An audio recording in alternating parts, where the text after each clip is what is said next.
Hi ಎಲ್ರಿಗೂ ನಮಸ್ಕಾರ.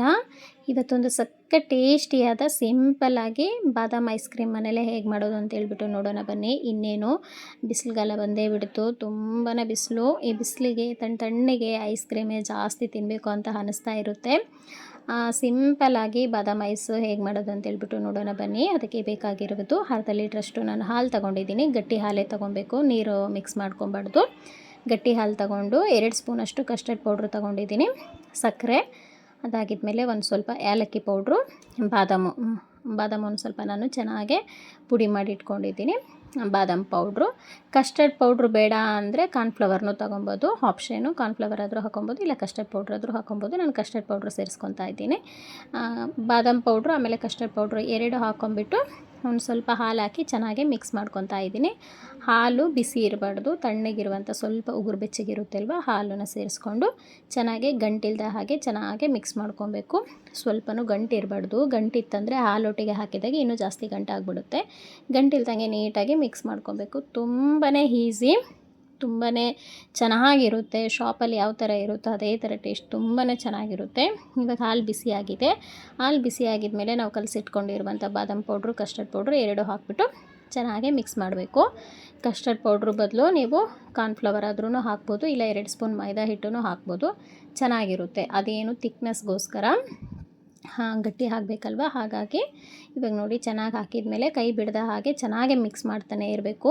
ಒಂದು ಸ್ವಲ್ಪ ಗಂಟಿಲ್ದ ಹಾಗೆ ಚೆನ್ನಾಗಿ ಮಿಕ್ಸ್ ಮಾಡ್ತಾಯಿದ್ರೆ ಒಂದು 3-4 ನಿಮಿಷ ಅಷ್ಟರೊಳಗೆ ಚೆನ್ನಾಗಿ ಗಟ್ಟಿ ಆಗಿಬಿಡುತ್ತೆ ಹಾಲು.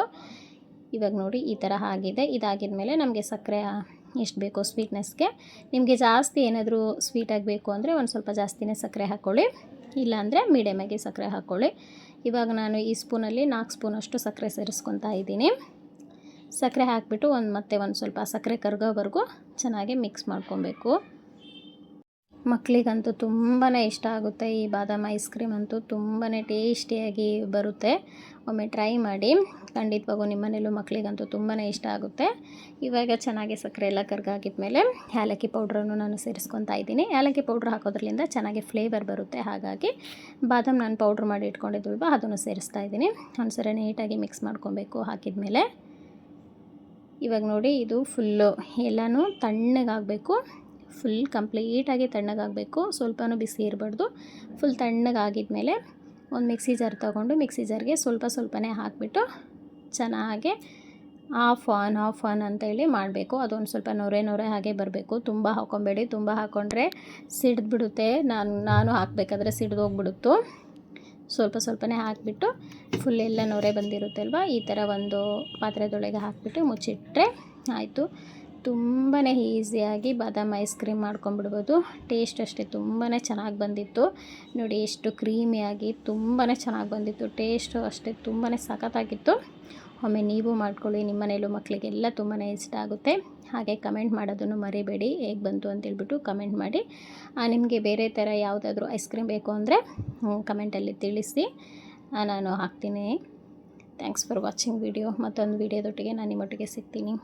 ಹಾಗೆ ನಾನು ಒಂದು ಸ್ವಲ್ಪ ಈ ಥರ ಸ್ಕೂಪ್ ಥರನೂ ಮಾಡಿದ್ದೆ. ಅದಾಗಿದ್ಮೇಲೆ ಒಂದು ಸ್ವಲ್ಪ ಮಕ್ಕಳಿಗೆ ಈ ಕಡ್ಡಿ ಥರ ಐಸ್ ಕ್ರೀಮ್ ಕೊಟ್ಟರೆ ತುಂಬ ಇಷ್ಟಪಡ್ತಾರೆ ಅಂತೇಳ್ಬಿಟ್ಟು ನನ್ನ ಹತ್ರ ಕಡ್ಡಿನೂ ಇದ್ದಿಲ್ಲ. ಹಾಗಾಗಿಬಿಟ್ಟು ಮನೇಲಿರುವಂಥ ಸ್ಪೂನ್ ಈ ಥರ ಗ್ಲಾಸಲ್ಲಿ ಹಾಕ್ಬಿಟ್ಟು ಸ್ಪೂನ್ ನಡುವೆ ಇಟ್ಟಿದ್ದೆ. ಅದು ತೆಗಿಬೇಕಾದ್ರೆ ಒಂದು ಸ್ವಲ್ಪ ನೀರಲ್ಲಿ ಡಿಪ್ ಮಾಡಿ, ಗ್ಲಾಸ್ನ ನೀರಲ್ಲಿ ಡಿಪ್ ಮಾಡಬೇಕು. ಮಾಡಿ ಒಂದು ಸ್ವಲ್ಪ ತೆಗೆದ್ರೆ ಈ ಥರನೂ ಬರುತ್ತೆ. ಈ ಥರನೂ ಮಾಡ್ಕೊಬೋದು.